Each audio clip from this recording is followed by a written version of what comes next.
It was the first day of school, so Dorothy wore a brilliant pair of ruby slippers. Everyone seemed to like them, and Dorothy was tickled with compliments. Wicky Badwitch glared at Dorothy's ruby slippers and sneered, "Dorothy's trying to look so grown up because she hasn't hit puberty yet." The other kids laughed, and it made Dorothy wonder, what's wrong with my body? Dorothy heard that puberty was full of many changes and a lot of responsibility. I don't want to be an adult yet, she thought. So she decided to see the school nurse, Glinda Goodwitch, a wizard of women's wellness, and ask her to stop puberty from happening. Dorothy passed by the lunchroom where she was surprised to see Claire Crow stuffing her shirt full of napkins. "Why are you doing that?" she inquired. Claire Crow looked mournfully at herself. "I'm sweaty all the time, and I have never smelled so bad. I'm really embarrassed to raise my hand in class because everyone will see the big stains under my arms.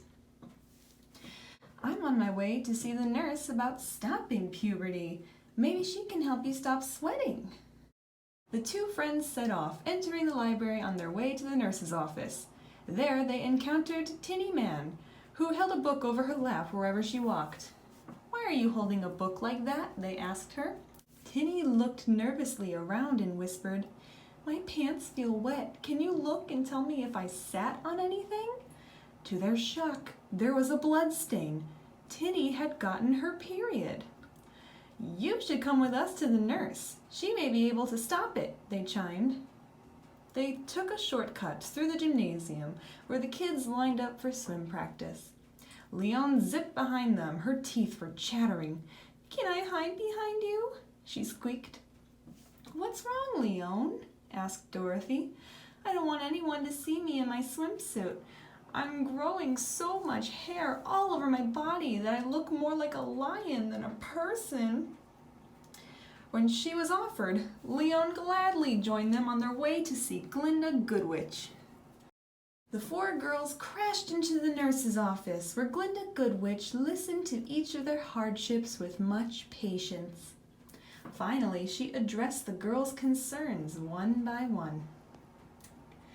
"Claire Crow," said she, "it looks to me like you're sweating because you've entered puberty. You may be used to sweating when you're hot, but young adults experiencing puberty can sweat when they are nervous too. But sweating is normal for a growing teen, and it's good for you too because your body needs sweat to cool down. To keep from smelling bad, bathe every day. Be sure to wash under your arms, pubic area, and bottom. Keep the smell off by using a deodorant stick." From her black bag, she passed the grateful Claire Crow a deodorant stick. "Tinny Man," said she, "it looks to me like you're menstruating because you've entered puberty. Though it may take some time to get used to, I hope you realize that menstruating is your body's way of showing you that you're becoming a healthy woman and that you are ready to make a baby someday. Inside of you and me, we women have millions of eggs stored inside our ovaries, and one is released into the uterus every 28 days. And when it does, it waits there for something to happen. If that something is a sperm cell, the two will fertilize and start growing a baby. If that something is nothing happening at all, your uterus will shed its lining so that the egg comes out. And that egg comes out along with all the blood you're seeing. Try products that help catch the blood so that it doesn't stain your pants. I recommend a menstrual pad you can wear in your underwear, or a silicone cup you can wear inside your vagina." From her black bag, she passed the relieved Tinny Man a menstrual pad. "And Leona," said she, "it looks to me like you're growing body hair because you've entered puberty. You've probably noticed that you've had body hair all along, only now it's getting darker and thicker. That's because our body hair, especially the hair growing around the pubic area, protects us from friction that can irritate our sensitive skin. Some people think that body hair looks pretty cool, and some people don't like it. There's no medically necessary reason to remove body hair. It just depends on what makes you comfortable, and you must decide that for yourself. If you do choose to remove it, I recommend using a razor, which is less painful than waxing. Be sure not to use any products on your freshly shaved skin that have dyes or perfumes in them. Those can sting. From her black bag, she passed the undecided Leon a razor. I don't think there's anything in that black bag for me, Dorothy said woefully. That's true, Dorothy.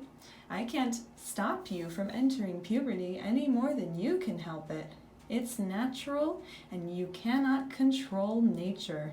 What you can control is your outlook. So what do you say? She looked between her friends, who had all sorts of new and exciting things to try. I'm excited to become a woman someday. Just then, Wiki Badwitch burst into the nurse's office in a flurry of red smoke. I feel so ugly sometimes. My clothes don't look good on me, and I'm never happy anymore. Glinda, stop my puberty this instant, she hollered. Glinda comforted her, explaining, mood swings, sadness, and frustration is a normal part of puberty too. It's important, though, that you look on the bright side and realize that puberty is only temporary. You just have to keep your spirits up. Try to relax with a hot bath. Talk your frustrations out with your parents. Get plenty of sleep at night and spend time with friends. But I don't have any friends because I'm so ugly, she said, about to cry. Dorothy got an idea and placed one of her ruby slippers on Wiki's foot. Dorothy took Wiki's arm and led her through the school, proudly showing everyone her newest friend. Wiki had one great slipper and one great friend, which meant more to her than all of the compliments in the world.